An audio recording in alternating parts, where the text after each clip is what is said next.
Good afternoon, everybody. This is Monday, early afternoon here. You'll see this later in the afternoon or maybe tonight when I upload it. This week, it's a very, very short lecture, if you will. It's not even that. Just to clarify a few points on your assignment for this week. This week, it's case study 1 on happiness. And by now, you should be somewhat prepared for this topic. I mean, not even philosophically, but throughout your life, right? Every one of us wants to be happy, and we're somehow, either directly or even indirectly, pursuing our happiness. And you read some Aristotle by now. So Aristotle clearly has some notion of happiness intricately pursued through virtue. So there's some relationship between happiness and the good as Aristotle gives it to you. This week's readings and videos, they're of course in your core syllabus, are more contemporary philosophers, living philosophers, and some mainstream reflections, in the New Yorker, Atlantic articles on meaningfulness, happiness. Maybe the same for some of you, maybe distinct for some of you. Of course, you don't have to agree with these reflections or these philosophies that you're watching and reading for this week. I want you to really think on this, and this will not only be a good exercise for you to apply some of the classic notions on eudaimonia as Aristotle has taught us, but also to kind of look ahead at when we get into the modern philosophers. They part ways in significant ways on this issue of happiness, particularly as it relates to virtue. The more modern we become, some people will be flat out deniers of this relationship between morality and happiness. Kant, for instance, K-A-N-T, the most important modern philosopher, and we'll read him later, will destroy this relationship, meaning ideally, a good person will be happy person will be good, morally good, but there's no necessary relationship, he says again and again. Others will say that not necessarily virtue in the Aristotelian sense, but self-interest. They'll be more naked and honest with the happy life is good, morally good, in the sense that maximizing self-interest, not only for the self, but as many people as possible, is the good, is happy. So the happy world is the world in which most people, the good world,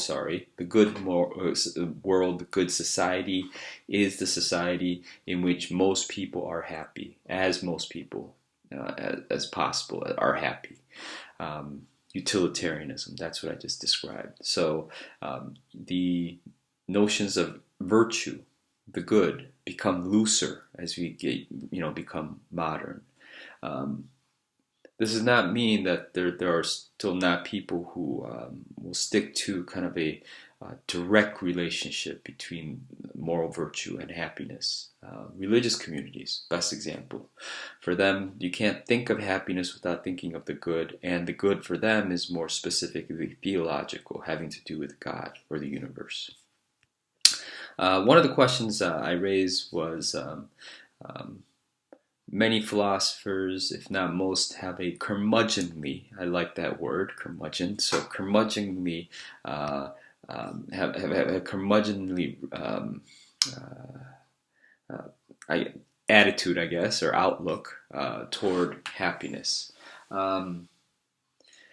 I'm not only talking about these philosophers that you read or watched for this week, and some of them aren't even philosophers. I'm just more talking about the general Western tradition of philosophers. Many of them, maybe I was getting a little carried away with most, but many philosophers have not a disrespect for happiness, but those philosophers in particular who take moral virtue, moral principles, the good in itself, these type of philosophers, those philosophers will be suspicious, if not necessarily disrespectful of happiness. Very different from Aristotle. Because for Aristotle, every being, especially the rational being, the human being's end is happiness. Eudaimonia, as he understands it. But happiness, maybe it's because he has that full, robust sense of virtuous happiness as eudaimonia, that Aristotle can be that way. But the more modern we become, as I said before, the necessary relationship between moral virtue and happiness is getting wider and wider, if not destroyed altogether.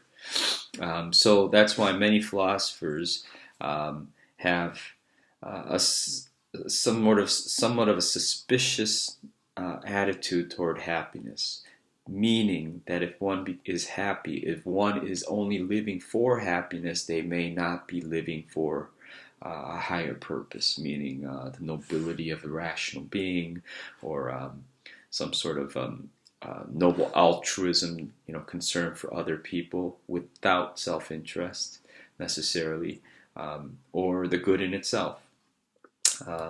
If you had a choice, would you rather be good or would you rather be happy? This question becomes more important, and of course it's a nonsensical question for classic thinkers like Aristotle and religious thinkers, because for the religious thinker, happiness is union with God or union with the universe, and that is itself the moral ideal, or the religious or spiritual ideal. It's all integrated there in those systems. Not necessarily. Everything becomes more compartmentalized. You have happiness, you have self-interest, happiness as self-interest there, and then you have moral virtue here, you have legal duties here, you have social and political life here. All of these things become compartmentalized. I'm not telling you anything new. For some of you, our lives are so compartmentalized that you can be a real jerk, a type A-hole at work, because that's what your work demands. Let's say you're a salesperson, or a better example, a stockbroker or something like that, where you have to be kind of calculating and cold. But when you go home, you're the warmest, caring person, the best family man that there might be. Or you might do volunteer work. You care for others literally. But let's say your job is just to be an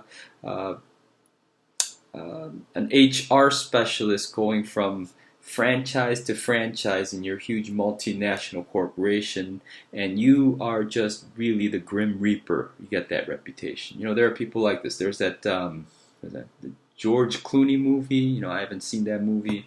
Heard good things about it, where he plays this. I think the term some like a business consultant, very generally. But what he does is, and he's very good at it.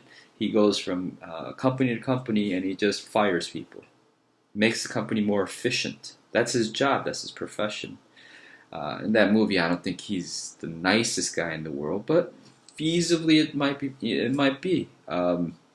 The case that your work life may require you to be just mean and just uncaring, the biggest jerk possible, and then your home life is different, or your church life is different, or your volunteer life is different. It's not possible. This thing is not possible. This splitting of the self is not possible in classic times, and it's not really possible for many religious systems. Because God always watches, or the universe always watches, these type of notions. I think you get the general idea what I'm talking about. So if happiness is what Aristotle says, the pursuit of all persons, then is there and should there be a relationship with the good? It doesn't make sense to still think that way. These are questions that I want you to really, really think about, and that's what I meant about that curmudgeonly thing.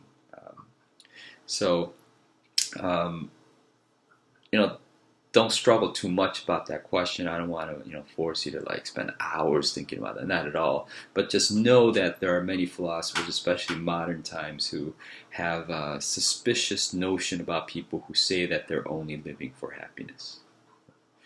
That's basically what I meant, right? Okay, and the Rest of the questions should be pretty self-explanatory. This week, the paper, of course, is 750 words because it's a case study. It's a little bit longer, but I mean, you should have no problem filling 750 words. I mean, the word count is just ridiculously small, in my opinion. But since there's so much of these, throughout the course, that's why I kept it short. Some of you are going well over, which is perfectly fine. There's no maximum there. Um, Some of you are barely meeting the word count, and it's very difficult to write a perfectly good assignment in exactly the minimum word count. But a few of you are doing it, but the rest of you who are barely meeting it, I would suggest maybe writing a little bit more, because some of your answers are a little bit superficial. But um, you know yourself best as a writer. Okay, so. This week, this is the last you'll probably see me for this week. There is no virtual classroom meeting, no Wednesday, no Friday meeting, because I just want you to just think on these. These readings are not difficult like the philosophical readings that you read, the original sources, but the topic, what they're talking about, is very profound. It affects all of us. Meaning, happiness, the purpose of life. These are very, very big questions. So they require you to think. And for some of these, at least for the video clips, you might want to watch them more than once. Really, really think through this. So I hope it's an enjoyable week for you as you think about life in general, these big questions. And hopefully you could also, in your reflections, throw in some of the philosophy that we studied by now. Philosophy should be kicking in a little bit now. The first couple weeks are difficult because I unfortunately had to throw the hard stuff at you because that's how it happened historically, and this class is taught historically. But for many of you, I'm seeing how you're kind of getting into the swing of things, and that's the plan. So, and for those of you who are still struggling a bit with the weekly assignments, keep at it, and you'll become much better at it. Soon. I almost guarantee that for you. So I look forward to reading your responses on life, meaningfulness, or meaninglessness, depending on your view, happiness. So I look forward to that, and have a good week. And so, of course, if you ever have questions on this stuff, email me. A few of you are emailing me regularly. Great, keep it up. The rest of you have not sent an email, so I assume you're doing good work. And most of you are, judging from the work that you've handed in. So most of you are on target to do very well in this course. So keep it up. All right, have a good day.